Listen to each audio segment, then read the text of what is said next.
Você está meditando?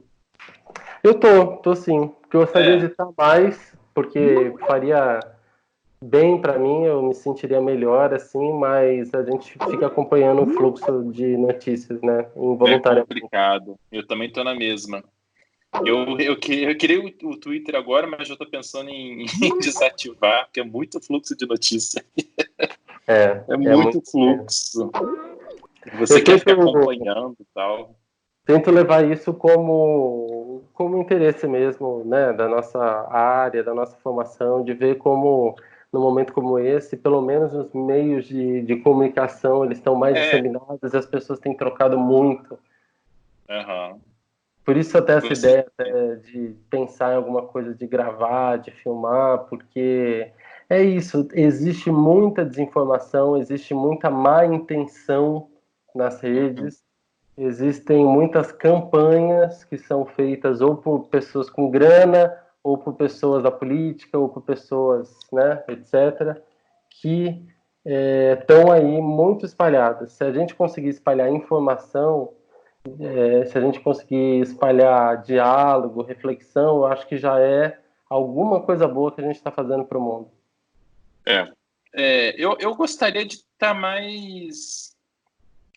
Porque ao mesmo tempo que tem esse impulso da gente se virar mais para a gente, né? Da gente pensar mais nas nossas prioridades, nas nossas questões, eu acho que, sem querer essa visão maniqueísta, mas eu acho que é muito complicado, é muito difícil fazer isso com esse fluxo de notícias, assim, para mim, eu falando uma dificuldade minha, que é se Uhum. desconectar também, sabe? E virar mais para mim, sabe?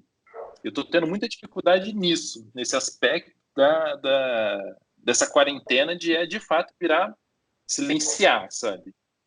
Eu acho que é uma dificuldade que eu estou tendo, de silenciar do mundo um pouco, sem Sim.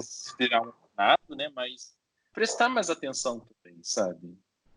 Ler mais. Eu acho que é uma forma maravilhosa de meditação que eu gosto muito é a leitura, porque a leitura, quando uma leitura que eu estou ali concentrado, inteiramente nela, para mim é uma forma de meditação. É uma forma Sim. total de meditação. E até nisso eu estou tendo dificuldade, sabe?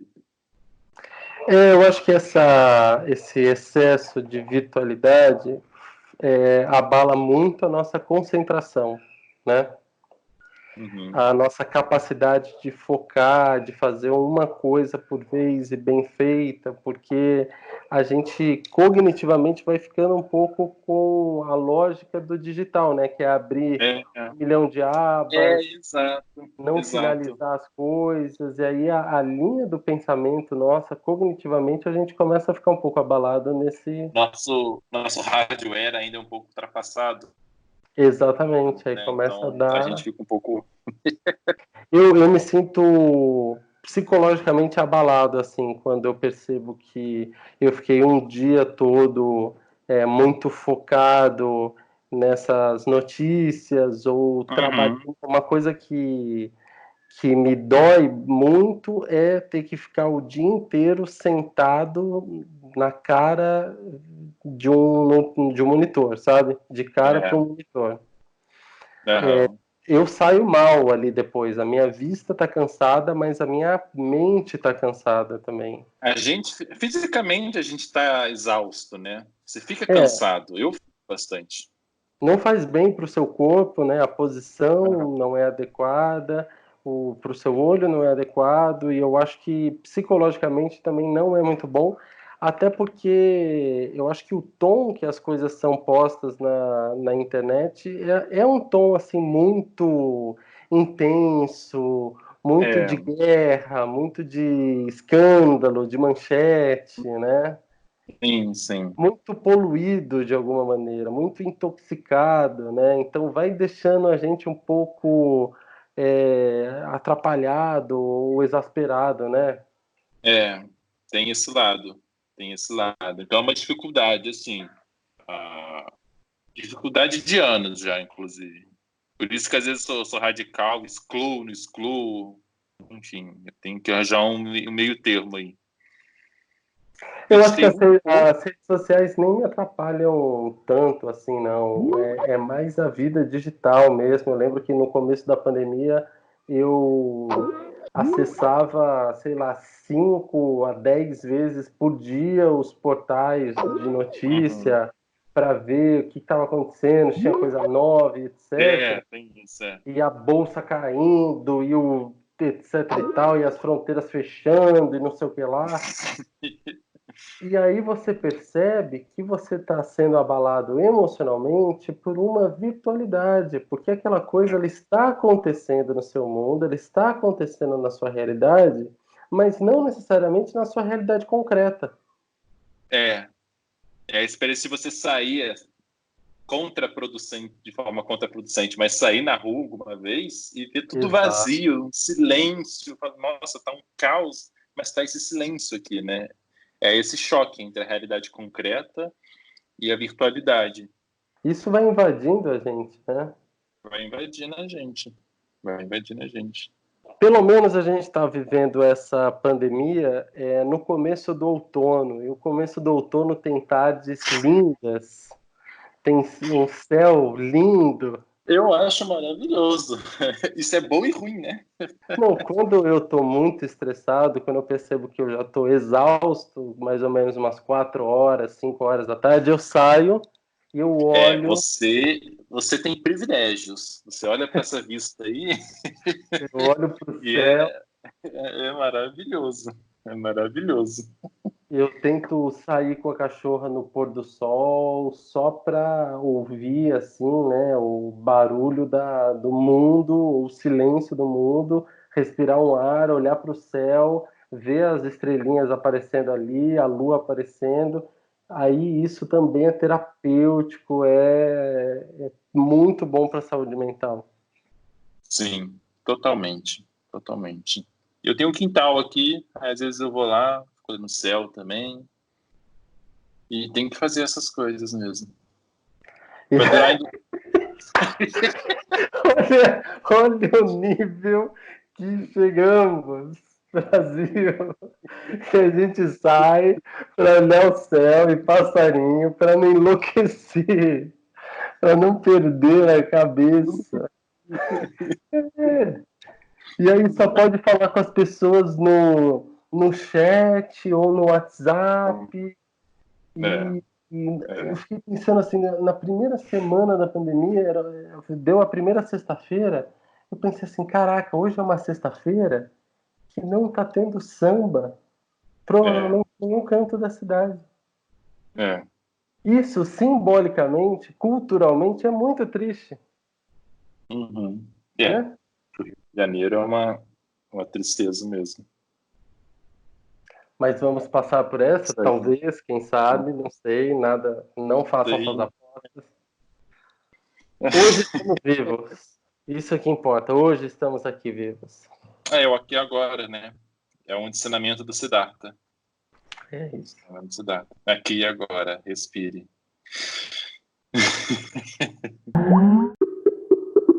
Alguma dica mais de leitura? Comprei o novo livro do Byung-Chul Han. Vou pegar, vou te mostrar. O da filosofia Zen? Sim, exatamente. Eu quero tanto esse. Eu comprei junto com o Siddhartha, não li ainda. A Nai tá lendo, mas é o próximo. Maravilhoso, maravilhoso. E eu tô lendo esse daqui também para não deixar as sombras me dominarem. É do Bunda? Mas é sobre um outro rapaz que chama Siddhartha, e aí na jornada dele ele cruza com o Buda Gotama, mas fala da jornada espiritual. Ele é um Brahmari, ele é muito rico, só que ele sente esse vazio existencial, e aí ele vai para uma jornada, ele vira samana, depois ele abandona tudo, enfim, é maravilhoso, maravilhoso, tem 100 e poucas páginas e É pequenininho, dá pra ver. É de qual editora? É do Hermann Hesse e da Record. Ah, tá. Aham. Não conheço, não. Vou procurar saber. Deixa eu ver o que eu tenho aqui. Esse tem dele também que eu trouxe aqui, que É, é psicopolítica, né? esse eu não E, comprei. é, e esse daqui também, mas daqui é mais. Eu estou lendo para mim mesmo, que é Metodologia do Ensino da Filosofia, Uhum. Para as aulas. para ensinar os pimpolhos a filosofar. A caverna, ela sempre está presente, né? Sim. A É caverna. a metáfora mais poderosa, né? Oi? É a metáfora filosófica mais poderosa, talvez, Não né? tem jeito, vai passar milênios e vai continuar. Eu comprei um livro também, esse eu estou começando a ler, também doses homeopáticas, que é para aula, que é esse Platão no Googleplex. Aí tem o Que Platão com maravilha. óculos escuros, que é um pouco, que é um pouco, e o subtítulo é Por que a filosofia não vai desaparecer, que é para trazer o Platão para o contexto também atual, né? Então é Exato. exatamente isso. A caverna ela não vai deixar de existir. O problema é que na alegoria da caverna, quando o filósofo volta para a caverna, ele é morto. Eu espero Sim. que a gente seja morto. O mensageiro é sempre morto. Mas a mensagem não. Enquanto a pandemia não acaba, eu estou lendo esse daqui, ó. Olha, Cosmos Caos. Olha, que bacana. E o Nunca mundo ouvi que falar desse virá. autor. Cara, e o mundo que virá. É um historiador, né? É engraçado, ele foi de Oxford, ele já faleceu, né? E eu peguei esse livro, ó, Ah, eu encontrei esse livro por sim. acaso andando na Aham, biblioteca do IFIX, só andando aham. lá, olhando as coisas, estava na parte de filosofia, e aí eu achei muito interessante, só que eu não podia pegar porque eu estava em atraso. Então, eu esperei tipo 6 meses para poder pegar esse livro. Eu esperei o fim do ano passado até o começo desse ano. E aí, no primeiro dia que eu fui para o IFIX para começar o doutorado, na terça-feira, dia 9 de março, uma semana antes do apocalipse, É, foi o único dia que eu fui para o IFIX. A primeira coisa que eu fiz foi entrar na biblioteca, pegar o livro. Falei, esse aham. é o livro que eu queria lá atrás, é a primeira coisa que eu vou fazer. Aluguei ele e aí eu nunca mais fui pro fixo, porque aí já fecharam tudo e tal, as É, aulas canceladas. aham. Mas eu Multa não vai fiquei, ficar. Muito bom, parece ser bem interessante. ó, e tô Depois faço uma lendo, resenha no Medium. eu vou fazer no pós-fácil, uma resenha desse pro pós-fácil. Aham. Você falou dessa questão dos perigos de hoje, né? Eu lembrei desse livro que eu separei aqui para mostrar. Eu tô Legal. lendo ele a doses homeopáticas, né? Porque é livro teórico, né? Eu li um capítulo dele na graduação, mas muito tempo, que é o do Rick Beck, sei lá, Sociedade de Risco, Aproxima da tela para ficar no foco. que é um Sim, clássico, né? sim. Que É. ele fala muito a nossa produção de riqueza hoje, ela a produção de riqueza social, ela está indissociável da produção de risco social, né? Sim. Então, você falou que essa hoje a questão se torna mais problemática e mais dramática porque pelo próprio os vários sistemas da nossa sociedade, né? Essa interconexão global da indústria, da comunicação, como que o risco ele é intrínseco a isso, né? E se dá um pane numa parte, dá pane em tudo, né? Então como lidar com isso, né? Que eu acho que é outro desafio também, que, enfim, não sei como lidar com isso. E aí o The Economist publicou na edição de hoje um artigo falando sobre como uma crise dessas coloca em risco, em ameaça também, a democracia liberal, como eles chamaram, né? Uhum. Porque eu acho que, de alguma maneira, no longo prazo, ou sei lá, no médio prazo, pelo menos, vamos pensar até o fim do ano, todos Uhum. esses governos eles vão ter sido postos à prova. Eu acho que é um momento em que a irresponsabilidade tem um preço, Uhum. a A ação correta, ela vai trazer resultado, a ação errada vai trazer resultado. Não tem como escapar, ignorar, Uhum. não vai ter Tem, como disfarçar. tem um livro aqui, ó. Eu não comecei a ler. Eu comprei, mas não li ainda.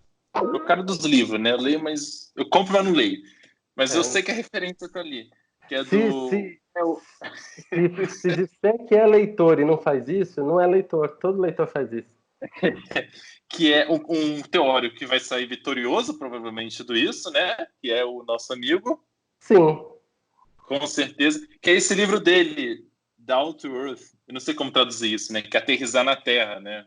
Eu acho que é um pouco disso de a gente cria sistemas políticos, sistemas econômicos que, ao mesmo tempo, procuram se dissociar da natureza, ainda que a gente sabe que em realidade não se dissocia, né? Mas que quando chega a realidade dá um soco na cara, como essa pandemia, essa política que formalmente, essa economia que formalmente que sempre procurou se desvincular da natureza, tem que lidar com a realidade. Eu acho que é isso que ele está chamando de aterrissar para a terra, sabe? Tipo, olha, tem que ser uma economia e uma política que não se dissociem da vida na Terra. Eu acho que essa pandemia ela é um grande soco no estômago de mostrar, olha, a realidade está aqui. Vocês têm que viver, criar uma economia, uma política, enfim, uma vida social minimamente associada a isso, né? Não dissociada disso. Tem um colega que fala, na prática, a teoria é outra.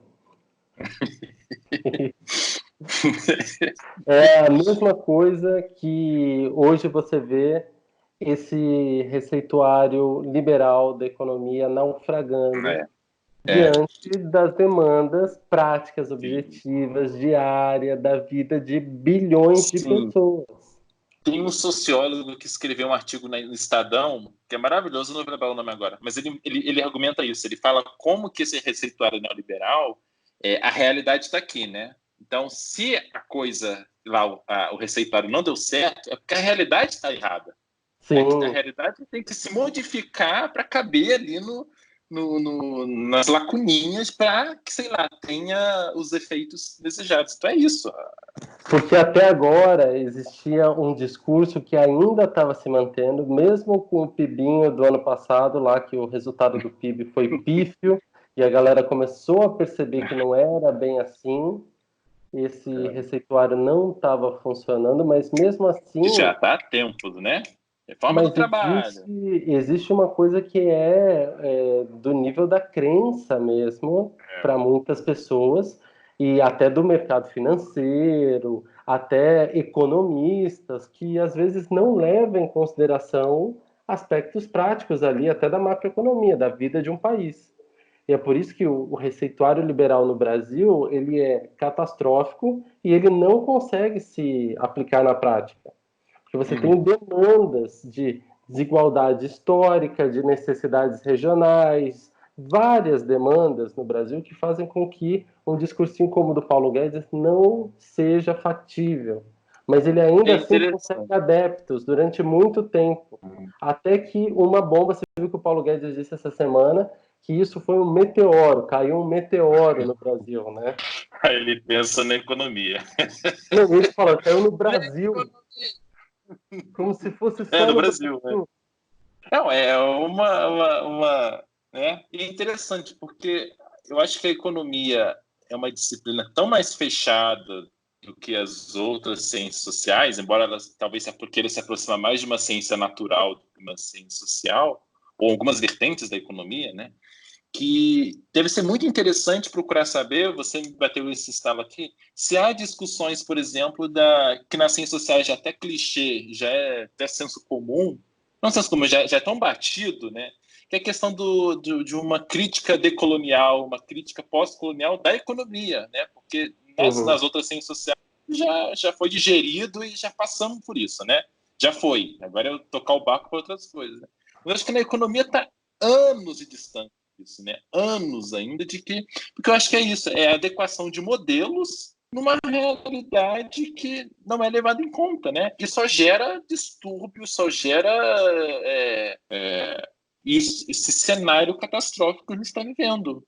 Acho não que faça parte muito do vocabulário deles usar essas perspectivas de decolonial ou pós-colonial para tratar a economia, né?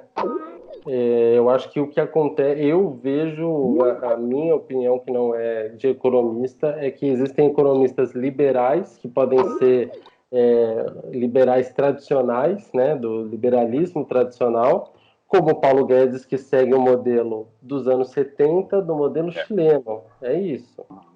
Teoricamente, é isso que ele segue, esses são os livros de apoio dele. E existem economistas que são liberais e progressistas. São liberais, mas são progressistas. Eles pensam, eles incluem ali a variável social, de renda, de trabalho, e dão importância para isso. Mas eles seguem, na maioria das vezes, modelos que são importados, porque a teoria econômica mais progressista, hoje em dia em discussão, diante da crise, o que é? É o keynesianismo. Não é É o que está você... sendo puxado agora, né, como remédio, né? Ou como não é, por exemplo, solução, você né? reler teoria da dependência e você ter uma crítica de assimetrias globais das cadeias de produção e tal, e pensar se há saídas para isso, já que estamos no momento de crise. É pouquíssimo visto, e talvez existam, né, alguns nomes falando isso com pouca repercussão, mas até os mais progressistas que vão, principalmente nos meios de comunicação, falar sobre isso, vão falar de modelos do Keynes, vão falar de estado de bem-estar social, renda mínima, nacional desenvolvimentismo, que já é uma coisa um pouco mofada, né?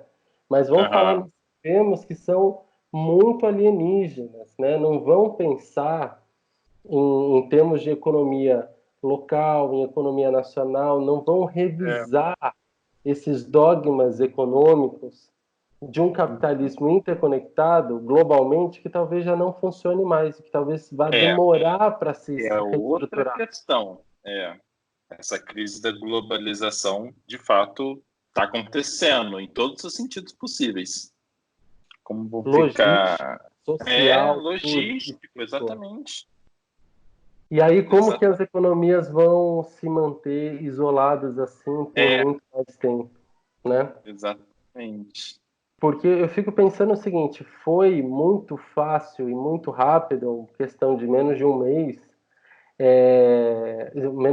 menos de 2 semanas, para fecharem as fronteiras da maioria dos países do mundo. Isso é chocante de você pensar, né? Não Em são nem 2020, só né? não são nem só de países, mas até dos estados. Você não poder ir de um estado para o outro, você ter restrição disso. Agora, para reabrir essa parada toda, eu quero ver como que vai ser, quanto tempo vai demorar, qual vai ser o processo para se reabrir esses fluxos, porque talvez não seja assim tão instantâneo e tão... De um dia para o outro, assim, né? Ou também tão livre e universal, mais ou menos, como era antes, né? Sim. Se não fosse para ser assim, não teria graça, né? A vida é que nos últimos anos, né, a gente tem vivido uma certa estabilidade, né? Mas se a gente for ver o século XX, ladeira atrás de ladeira, não tem sempre crise atrás de... A história humana como um todo, né? Tem uma coisa que é verdade, que me disseram, a gente vive os piores / melhores tempos do mundo, assim, né? É essa ambivalência, né? São os melhores tempos, mas são os piores tempos também. É uma ambivalência impressionante. E sempre, né? E sempre. A gente vai resistindo, né? Eu acho que é isso. Especificamente, né? A gente vai, enquanto espécie, resistindo. A gente não vai vivendo, né? A gente vai resistindo. Como o vírus que contaminou o planeta Terra há algumas centenas de milhares de anos atrás e não largou o planeta ainda, tadinho. A espécie humana é uma pandemia. É mais do que uma pandemia. É muito mais. Muito mais.